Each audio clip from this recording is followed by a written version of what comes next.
সমাগত পঞ্চায়ত নিৰ্বাচনত প্ৰতিদ্বন্দ্বিতা কৰিবলৈ বিভিন্ন ব্লক আৰু চক্ৰ বিষয়াৰ কাৰ্যালয়ত হেতা ওপৰা লগাইছে প্ৰাৰ্থীয়ে। ইতিমধ্যে আৰম্ভ হৈছে মনোনয়ন দাখিলৰ প্ৰক্ৰিয়া। পিছে পঞ্চায়তত প্ৰতিদ্বন্দ্বিতা কৰিবলৈ ওলোৱা একাংশ প্ৰাৰ্থীৰ জ্ঞানৰ নমুনা দেখিলে পেটতে হাত ভৰি লুকাব আপোনাৰ। একাংশ প্ৰাৰ্থীয়ে নেজানে তেওঁলোকৰ পঞ্চায়তৰ নাম, নাজানে পঞ্চায়ত মন্ত্ৰী, অসমৰ মুখ্যমন্ত্ৰী আৰু দেশৰ প্ৰধানমন্ত্ৰীৰ নাম। এয়া হাজো উন্নয়ন খণ্ডৰ দৃশ্য। গাঁও সভাৰ সদস্য পদৰ বাবে মনোনয়ন দাখিল কৰিবলৈ আহি লগ পালে সাংবাদিকৰ প্ৰশ্ন, অসমৰ পঞ্চায়ত মন্ত্ৰী কোন? এবাৰ শুনক আন এগৰাকী প্ৰাৰ্থীৰ মন্তব্য।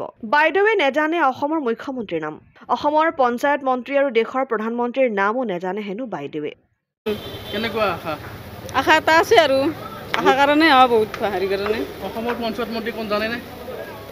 অসমৰ পঞ্চায়ত ইমান আৰু নাজানো আৰু। ইমান নাজানে। মুখ্যমন্ত্ৰী কোন অসমৰ? অসমৰ মুখ্যমন্ত্ৰী কোন? পাইছি প্ৰধানমন্ত্ৰী কোন? ইমান ভাবা নাই। বিধায়িকা কোন? এতিয়া জানিম আৰু। হাজোৰ বিধায়িকা?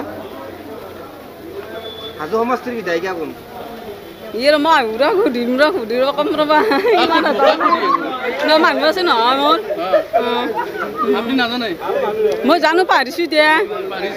মুখ্যমন্ত্ৰীৰ নাম নাজানে? জানো পাৰি গৈছো। আপোনাৰ নামটো কি? ৰিনাৰা বেগম। মুখ্যমন্ত্ৰী কোন অসমৰ? পাৰা গেল। প্ৰধানমন্ত্ৰীৰ নাম পাৰা গেল। পঞ্চায়ত মন্ত্ৰী ৰমেশ বেগ। পঞ্চায়ত মন্ত্ৰী নাজানো।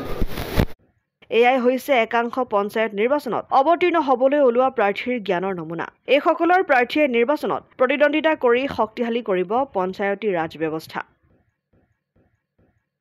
হাজোৰ পৰা কমলাকান্ত দাসৰ ৰিপৰ্ট, অসম আদিত্য।